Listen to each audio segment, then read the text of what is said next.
Hello, everyone, and welcome to the CFO Insider. My name is Amy Brownell, and I am here live every single Tuesday to talk about all things CFO and advisory related. I'm live here on YouTube and on Facebook, and I invite you to join me. Hit that subscribe button so you can be made aware every time we drop new content.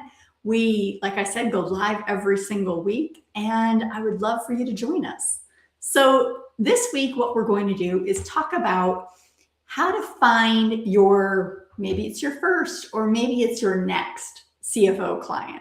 So that is our topic for today. Like I said, if you have questions, if you have comments, feel free to drop those into the comment section. I will go ahead and respond to those here live. And if you're watching this after the live ends, feel free, drop them into that comment section and I will send you an answer. Nice and quick and easy.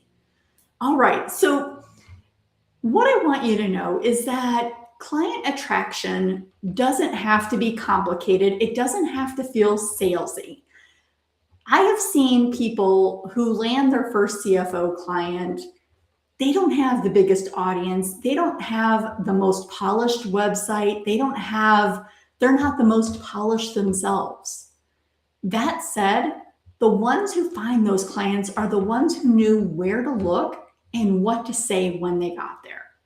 So I am going to talk today about breaking down what strategies actually work for finding CFO clients, so you can find either your first one or your next one. So first of all, what I want you to be aware of is that you don't need to have a huge audience. To win a CFO client, let me back up. To land a CFO client, all you need to be able to do is to show that client you can help them solve a problem or achieve a goal. And you don't need a lot of clients to reach your goal.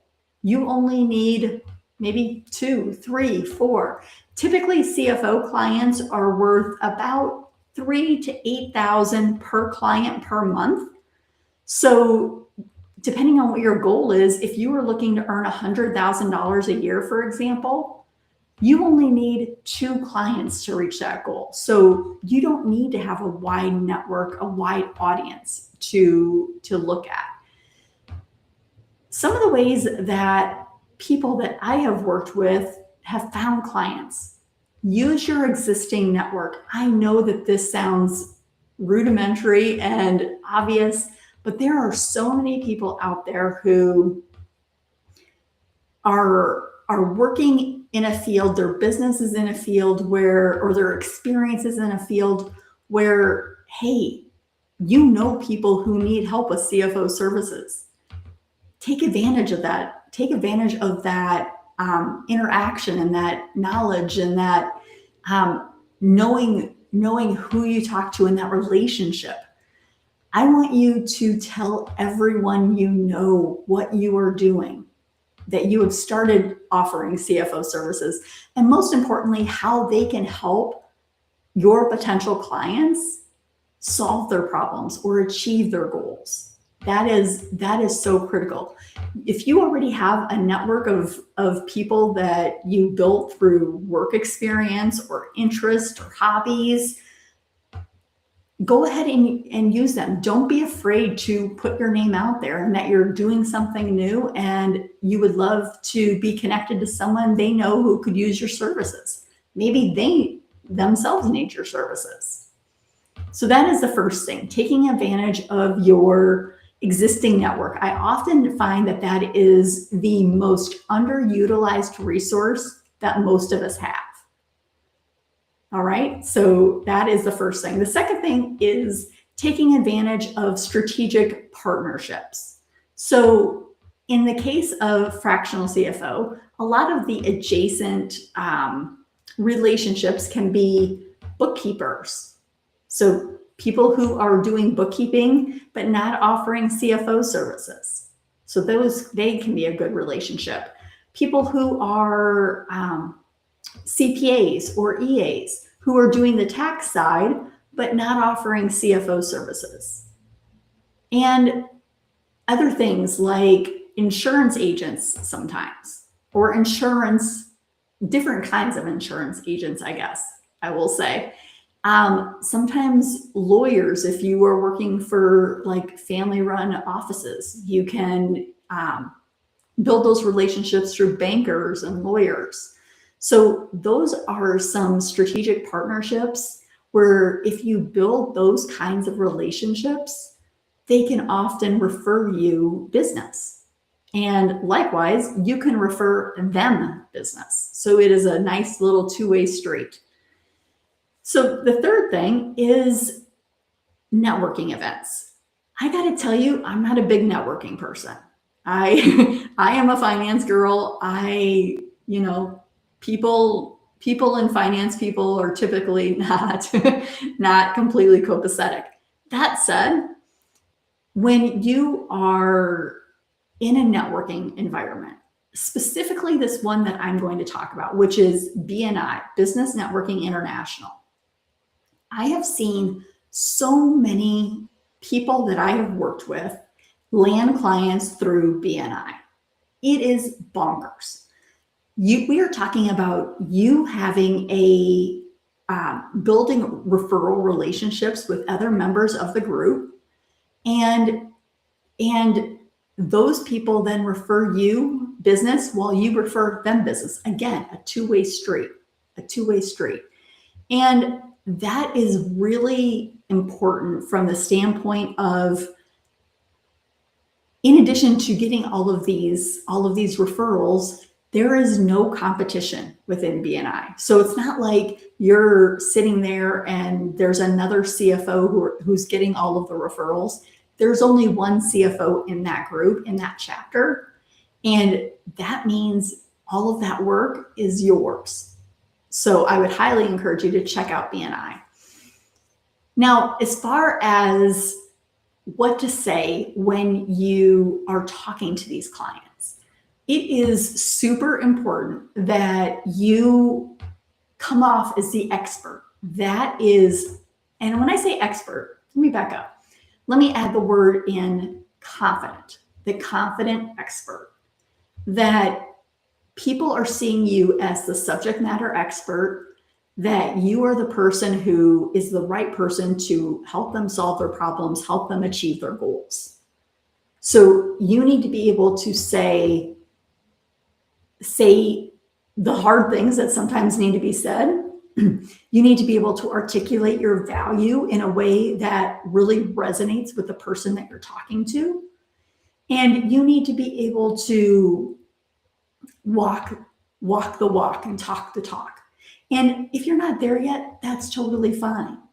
You just need to be able to express the value you create. It will come over time, being comfortable talking about it. But the more conversations that you have, the better you will become at conveying that value that is so very important. That is what these types of clients, the people who are looking for a fractional CFO, that is exactly what they are looking for. Someone who can help them solve their problems or achieve their goals. And if you can convey that in a way that really sticks with them and makes them feel like, hey, this is the person for me. This is the person who could help me get there. In order to do that, you have to be able to talk the talk and walk the walk and be that confident, cool, calm person in the room. So that is ultra important. Finally, I would say the final step should be following up, making sure that you keep at the top of mind of people who you are talking to with referral relationships, making sure that you are top of mind when it comes in terms of your network. You want to make sure that whenever they hear somebody who is struggling to make money, or maybe not struggling to make money, who wants to make more money, that's probably better said, or somebody who is so deeply involved in their business that they don't ever get a day off, or someone who doesn't know where their cash is going, someone who wants to grow. When they hear phrases like that, you want them to automatically think of you. So you want to make sure that you send a simple follow-up, a simple check-in and say, hey, how you doing? And then don't be afraid to give them something of value in return, a potential lead for them. So what I would encourage you to do is go ahead and pick one of these strategies, whether it be your network or strategic partnerships or BNI, and go deep. Go deep, really work the program and understand, okay, what exactly can this do for you? So that is what I wanted to talk about today on the CFO Insider. Like I said, if you have any questions, feel free to drop them into the chat, drop them into the comment section. I will get them answered for you. If you are interested in learning more, I encourage you to go ahead and book a call with me. I am going to go ahead and put that link into the chat. Well, actually, it's already in the description of this video. It is gamechangerchallenge.com/register-1day. And during that challenge, I am going to show you exactly why you should think about becoming a CFO, a fractional CFO. I'm going to show you exactly what a CFO does so you understand the nitty-gritty of it. I'm going to show you what a CFO does and the tool that you can use that does all of the heavy lifting work for you. I'm also going to show you a couple of ways to get clients. So you're going to want to check that out. It is coming up on Saturday. So again, go to gamechangerchallenge.com/register-1day and come join us. All right. Well, you guys have a very wonderful weekend. Happy 4th of July. And I will see you next Tuesday for another edition of the CFO Insider. Have a good one.